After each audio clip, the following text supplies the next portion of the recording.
మండల కేంద్రంలోని పార్లమెంటు ఎన్నికల సందర్భంగా న్యూ మున్నూరు కాపు సంఘంలో ఏర్పాటు చేసిన కార్యకర్తల సమావేశం మరియు చేరికల కార్యక్రమానికి నిర్వహించారు। ఈ సందర్భంగా ఈ కార్యక్రమానికి కాంగ్రెస్ పార్టీ లోక్సభ అభ్యర్థి జీవన్ రెడ్డి మరియు Nizamabad rural MLA doctor R Bhupathi Reddy ముఖ్య అతిథిగా హాజరయ్యారు। ఈ సందర్భంగా లోక్సభ అభ్యర్థి జీవన్ రెడ్డి మాట్లాడుతూ పసుపు బోర్డు తీసుకువచ్చా అని చెప్పిన ధర్మపురి అరవింద్ నిజామాబాద్ జిల్లాలో ఎక్కడ ఏర్పాటు చేశారో చూపించాలని అన్నారు।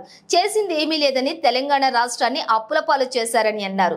బీజేపీ బీఆర్ఎస్ రెండు పార్టీలు దొందే అని ప్రజలను మోసం చేస్తున్నారని, ఎలాంటి పార్టీలకు ఆయన కొరకు రానున్నటువంటి లోక్సభ ఎన్నికల్లో హస్తం గుర్తుకు ఓటు వేసి కాంగ్రెస్ పార్టీని గెలిపించాలని ఆయన అన్నారు।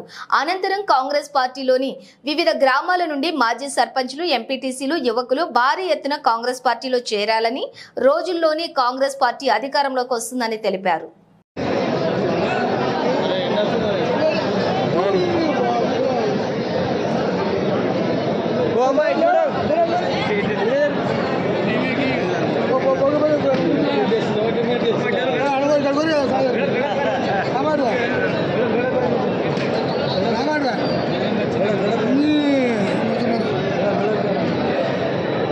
Okay sir.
కంటిన్యూ 40 ఏళ్ళకి దిక్కులు రాష్ట్రంలో కంటిన్యూ వేలు కంటిన్యూ పైసలు అంతాలు పడి నడిపినటువంటి కాలం ఇంత కష్టం ఏమాట వచ్చినటువంటి కాంగ్రెస్ నాయకత్వంలో ఉన్నటువంటి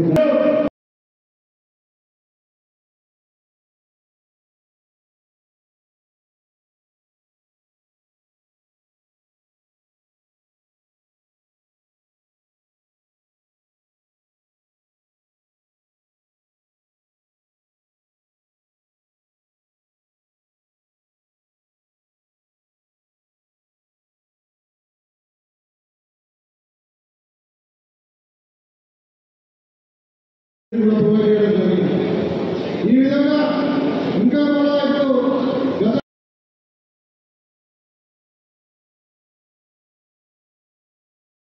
చదివేదే కాకుండా వాళ్ళు ఇందులో ఇస్తామని చెప్పి ప్రకటించడం జరిగింది। వాళ్ళ ఆర్థికంగా ఒకవేళ అక్కడ నష్టపోయి వాపసు వస్తే వాళ్ళకు కూడా వాళ్ళు లోన్ ఇచ్చి చదువు కూడా ప్రకటించడం జరిగింది। ఈ విధంగా చెప్పుకుంటూ మరి విద్యార్థులకు ఉద్యోగాలు లాభం జరగాలన్నాయి కదా।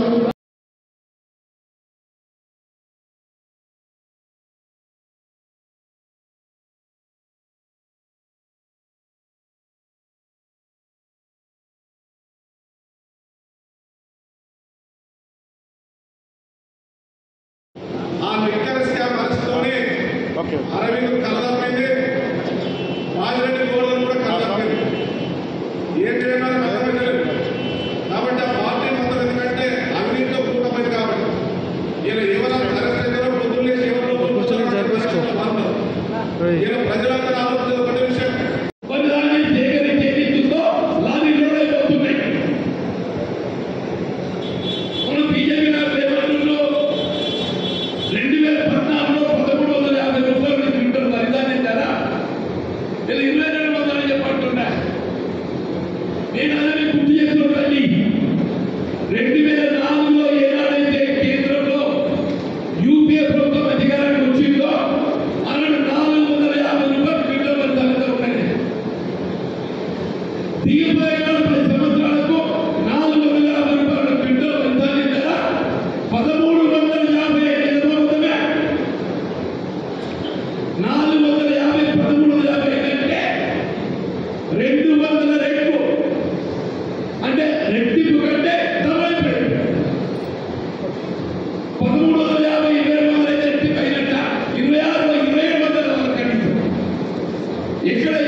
నియోజకవర్గం ముఖ్యంగా నేను గత వారం రోజులకి ఏదైతుందో పర్యటిత చేయడం జరుగుతుంది. ఆశ్చర్యం ఏంటంటే ఈ ప్రాంతం అంతా వ్యవసాయ ఆధారితమైన ఒక ప్రాంతం అని చెప్పండి. ఇక్కడ తెలంగాణ రాష్ట్రం ఏర్పడ్డ తదుపరి ఈ దశాబ్ద కాలంలో మనం నిజామాబాద్ రూరల్ తీసుకుంటే ఇది మన ప్రాణహిత చేవల ప్రాజెక్టులో 21 ప్యాకేజ్ కిందకు వస్తుంది. ఇవాళ 21 ప్యాకేజీ దాదాపు 70 to 80% కంప్లీట్ అయి ఉన్నది. ఇక్కడ 20-25% చేస్తే ఏదైతుందో దాదాపు 2 లక్షల ఎకరాలకు సాగునీరు అందించే అవకాశం ఉంది. దాన్ని పూర్తి చేయకుంటే ఏదైతుందో దశాబ్ద కాలం కలిగి నాంచి మంచి రిజర్వాయర్ ఏదైతుందో యథావిధిగా యథాస్థితిలో నిర్మాణం చేస్తే అదనపు ముంపు లేకుండా మనం మొత్తం 2 లక్షల ఎకరాల సాగునీరు అందించేసే అవకాశం ఉంది. కేవలం నాంచివేద ధోరణితో ఏదైతుందో ఈ ప్రాజెక్టు నిలిచిపోయింది. ఇలా కాంగ్రెస్ పార్టీ ప్రభుత్వం ఏర్పడటం రాబోయేటువంటి ఒక 6 మాసాల కాలం వచ్చే రబీ నాటికి ఈ ప్రాంతానికి ఏదైతుందో ఈ 21 ప్యాకేజ్ పూర్తి చేసి సాగునీరు అందింపజేయడం లక్ష్యంగా పెట్టుకుంటామని చెప్పంటున్నాం. అట్లా ఈ ప్రాంతం మీద గిరిజనులు అధికంగా ఉన్నారే, వాళ్ళ పోడు భూములు పట్టాలు కల్పింపచేసినటువంటి భూములకు ఏదైతుందో ఇందిరా జలప్రభ కింద భూములను ఏదైతుందో సాగు చేసుకునే వీలుగా లెవెలింగే కానీ వాటి బోర్బావులే కానీ విద్యుత్ సౌకర్యమే కానీ కల్పింపజేసి గిరిజనులకు అండగా నిలవడం జరుగుతుందని చెప్పంటున్నాం. వీళ్ళు వ్యవసాయ రంగాన్ని ఏదైతుందో వ్యవసాయ ఉత్పత్తులకు కనీస మద్దతు ధరకు చట్టబద్ధత కల్పింపజేయడం ప్రధానమైన అంశం అని చెప్పంటున్నాం. కాంగ్రెస్ పార్టీ కనీస మద్దతు ధరకు చట్టబద్ధత కల్పింపజేయడానికి కట్టుబడి ఉంది. మేము ఎన్నికల ప్రణాళికలో పేర్కొనడం జరిగింది. అది బీజేపీ స్పర్శ తీయలేకపోతున్నట్టు నేను రుణమాఫీకి సంబంధించి ఏదైతుందో 2008-9లో ఆనాడు యూపీఏ ప్రభుత్వం ₹1,00,000 వరకు రుణమాఫీ చేసింది. మళ్ళీ రేపు రాబోయేటువంటి రేపు ఇండియా కూటమి అనుకోండి, అదృష్టం కొద్ది కేంద్రంలో ఇండియా కూటమి వస్తే జాతీయ స్థాయిలో ₹2,00,000 వరకు ఏదైతుందో రైతాంగాన్ని రుణమాఫీ చేయడం జరుగుతుంది. తెలంగాణ రాష్ట్రానికి సంబంధించి ఏదైతుందో ఆల్రెడీ గవర్నమెంట్ హ్యాస్ కమిటెడ్. వీళ్ళు ముఖ్యమంత్రి రేవంత్ రెడ్డి గారు ఏదైతుందో రైతులు చెల్లించాల్సినటువంటి ఒక అప్పులు పంట రుణాలు చేయవలసిన అవసరం లేకుండా ఆ అప్పులని ప్రభుత్వం బదలాయింపు చేసుకుంటుంది. ప్రభుత్వం బదలాయింపు చేసుకుని ప్రభుత్వం పూచీకత్తుగా ఉండి రేపు ఖరీఫ్ నుండి ఏదైతుందో నూతన రుణ సౌకర్యం చేయబోతుందని చెప్పి అంటున్నాం. ఇలా ఏ రకంగా చూసినా కానీ మా ప్రత్యర్థి రాజకీయ పార్టీ భారతీయ జనతా పార్టీ కానీ బీఆర్ఎస్ పార్టీ కానీ రాష్ట్రంలో కాంగ్రెస్ ప్రభుత్వం అధికారంలో ఉన్నది. ఈ ప్రాంతానికి ఏ విధమైన సౌకర్యం అనుకూర్చబడాలన్నా కానీ అది కేవలం రాష్ట్ర ప్రభుత్వంతోనే సాధ్యమవుతుంది. జాతీయ స్థాయిలో పసుపు బోర్డుకు సంబంధించి అరవింద్ గారు ఏదైతుందో బాండ్ రాసిచ్చిండారు. వీళ్ళు 5 సంవత్సరాల కాలం ఆయన పదవీ కాలం ముగియబోతున్న పరిస్థితులలో మోడీ గారితో ప్రభుత్వ ఉత్తర్వులు జారీ చేయించింది. అందులో ఎక్కడ బోర్డు ఏర్పాటు చేయబోతుందో స్పష్టత లేదు. నిజంగా పసుపు బోర్డు ఏర్పాటు చేయడానికి ఏదైతుందో మన నందిపేట అంతా అంటే మనకు అక్కడ 400 ఎకరాల స్థలాన్ని సేకరింపజేసి వ్యవసాయ అనుబంధంగా ఏదైతే పరిశ్రమలు ఏర్పాటు చేసుకోవడానికి పసుపు నాణ్యత పెంపొందింపజేయడానికి అవకాశం ఉంది. బట్ ఏదైతుందో ఆయన పసుపు బోర్డు ఏర్పాటు పట్ల చిత్తశుద్ధి లేకపోవడంతో దానిపై స్పష్టత లేదు. చక్కెర కర్మాగారాల పునఃప్రారంభాలకు సంబంధించి కూడా రాష్ట్ర ప్రభుత్వం ఏదైతుందో మూసేసింది. ఇలా not talk discuss about BRS party. వాళ్ళకి they have no sincerity. BJP కూడా అరవింద్ గారు కూడా ఏదైతుందో ఖాళీలో పడ్డ పరిశ్రమలను పునఃప్రారంభం చేసేటువంటి అవకాశం కేంద్ర ప్రభుత్వానికి ఉన్నది అని 5 సంవత్సరాలు కాలయాపన చేసి తప్పేదైతుందో ఈ చక్కెర కర్మాగారాల పునఃప్రారంభానికి సంబంధించి ఏ విధమైనటువంటి ఒక చర్యలు చేపట్టలేదు. But Congress party has committed. వీళ్ళ రాష్ట్ర ప్రభుత్వం ఏదైతుందో చక్కెర కర్మాగారాల పునఃప్రారంభానికి సంబంధించి గౌరవ ముఖ్యమంత్రి రేవంత్ రెడ్డి గారు ఆల్రెడీ ఒక కమిటీ వేయటం, మీరు శ్రీధరబాబు గారు పరిశ్రమల శాఖ మంత్రులు ఏదైతుందో మీకు 2025 డిసెంబర్ చివరిలోగా ఈ చక్కెర కర్మాగారాలు పునఃప్రారంభ చేయబడే విధంగా ఇలా వరి ధాన్యానికి ప్రత్యామ్నాయంగా ఏదైతే చెరుకు పంట సాగు చేసుకోవడానికి వీళ్ళకి అవకాశం కల్పించబోతుంది. అంటే ఏ రకంగా చూసినా కానీ ఏదైతుందో రేపు నిజామాబాద్ పార్లమెంటరీ నియోజకవర్గంలో కాంగ్రెస్ పార్టీ మరి తప్పకుండా గెలుస్తుందనే ఒక విశ్వాసం వ్యక్తం చేస్తుంది.